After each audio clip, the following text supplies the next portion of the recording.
Bonjour et bienvenue sur cette vidéo.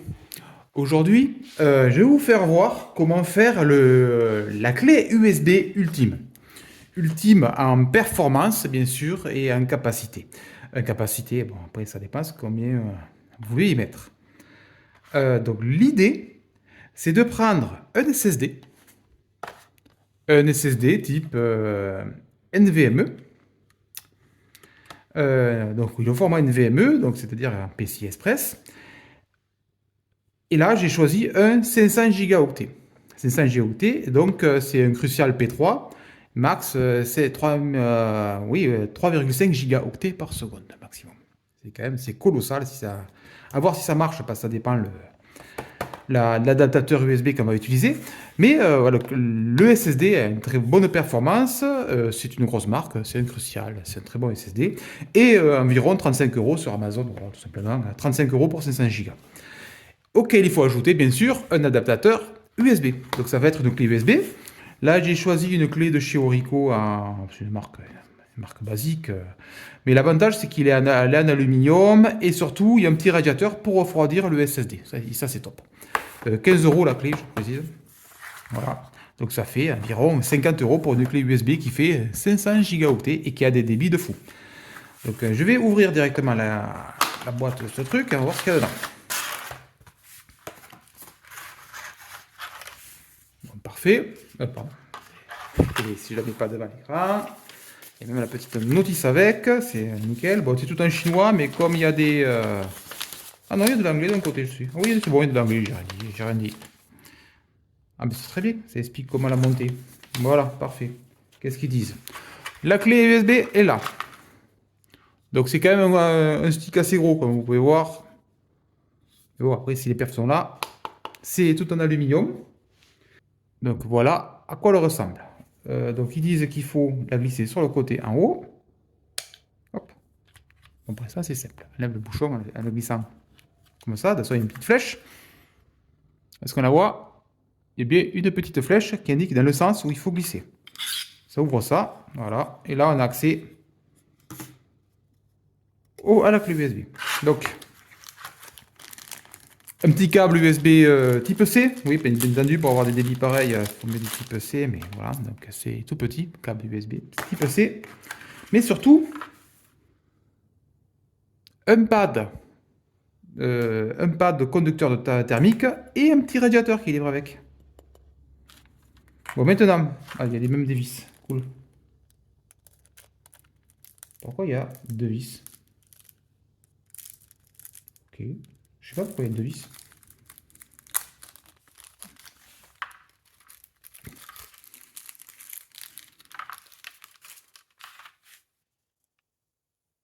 Ah, c'est des vis en caoutchouc, d'accord. Bon, quoi. De toute façon, on va voir ça de suite. On regarde juste sur la notice, ils disent quelque chose de particulier. Ils disent que dalle, c'est pas grave.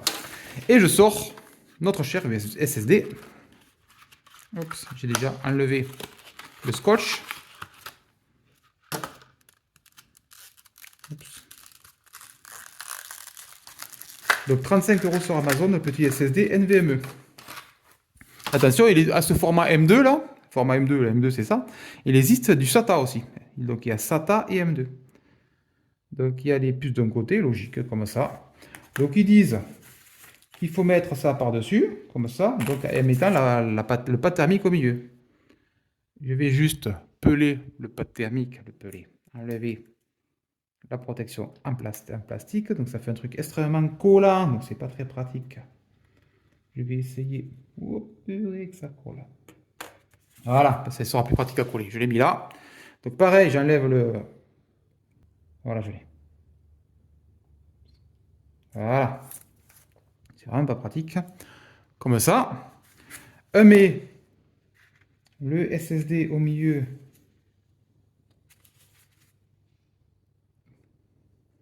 Voilà, donc il est mis. Voilà, il s'y tient tout seul puisque ça colle légèrement. Donc bien entendu, je l'ai à peu près centré pour que on puisse se mettre... Il est bien mis. Oui, il est mis parfaitement. On puisse se mettre d'un côté ça, donc à 45 degrés. Je l'enfonce et j'appuie dessus. Voilà, comme ça. Je prends ce truc, je le glisse là-haut. Hop, comme ça. Voilà, c'est une espèce de truc en caoutchouc. Et je ferme et j'appuie de force au bout.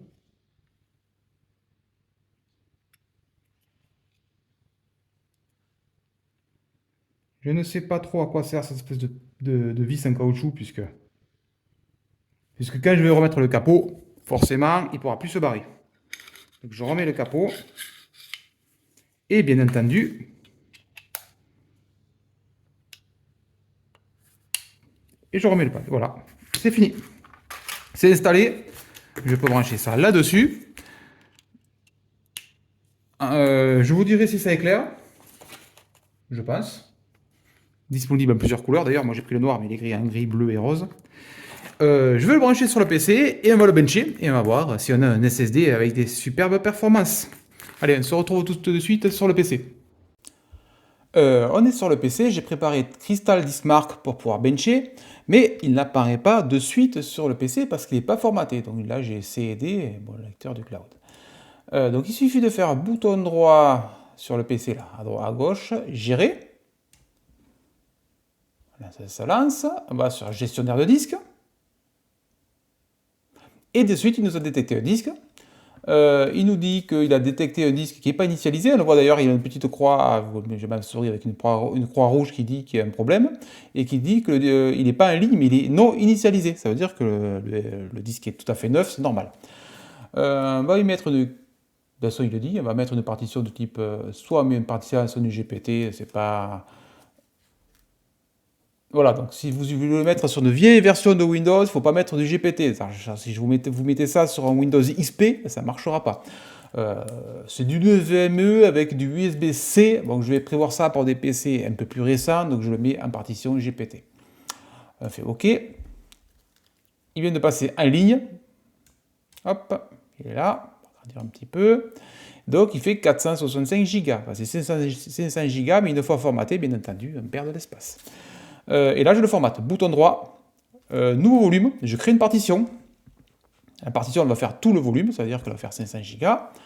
On peut choisir la taille, donc mini de 8 Go minimum, 8 mégas minimum, et la taille maxi, elle est déjà pré-remplie, donc je mets suivant. On va le mettre à E de points, parfait, ça me va. On va le formater en NTFS, ça me va aussi. Et je vais l'appeler SSD 500 Go, voilà, comme ça. Et je formate un formatage rapide. Et de toute façon, voilà, c'est FAT ou NTFS. Si vous voulez un truc plus portable, il faut mieux exFAT, mais bon, là je vais l'utiliser que sous Windows ou Linux, et Linux gère parfaitement la NTFS donc, aujourd'hui. Après, voilà, vous pouvez le formater en exFAT, et pas de problème, on peut le formater en ce qu'on veut. Suivant. Effectivement, formatage rapide, terminé. Voilà, on a entendu le bip, ça veut dire que la partition a dû apparaître à gauche. Elle est bien là. Il est là mon SSD. 500 SSD 500 Go E de points. Petit bench avec Crystal Disk Mark qui permet de voir que les performances sont bien là. Donc on est bien avec du 10 gigabits max du port USB 3.2 Gen 2. J'ai une carte mère Aorus Elite V2 B550. Attention, le port USB-C en façade est 3.2 Gen 1, c'est-à-dire 5 gigabits maximum, c'est environ 500 mégaoctets par seconde. Si vous voulez avoir un port 3.2 Gen 2, il faut utiliser un des ports rouges qui est à l'arrière de la carte mère, qui est bien à 3.2 Gen 2. Le nom est vraiment pénible qu'ils ont choisi d'utiliser ces espèces de 3.1 Gen 1, 3.2 Gen 2, 3.2 Gen 2 X2. Je sais pas ce qu'ils ont pris comme... je sais pas ce qu'ils ont fumé ce jour-là en faisant ça, mais bon. Leur truc est incompréhensible. Regardez juste le débit, en gros, il y a des ports USB en 5 gigabits et des ports USB 3 en 10 gigabits. Donc pour exploiter au maximum, il faut bien sûr un port en 10 gigabits. Et au pire, si vous utilisez un 5 gigabits, vous aurez 500 mégaoctets par seconde, ce qui est tout de même excellent.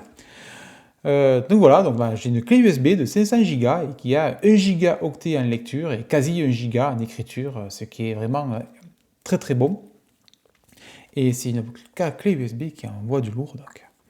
Donc j'espère que cette vidéo sur comment se faire sa petite clé USB ultra performance et fiable vous a plu, et à bientôt.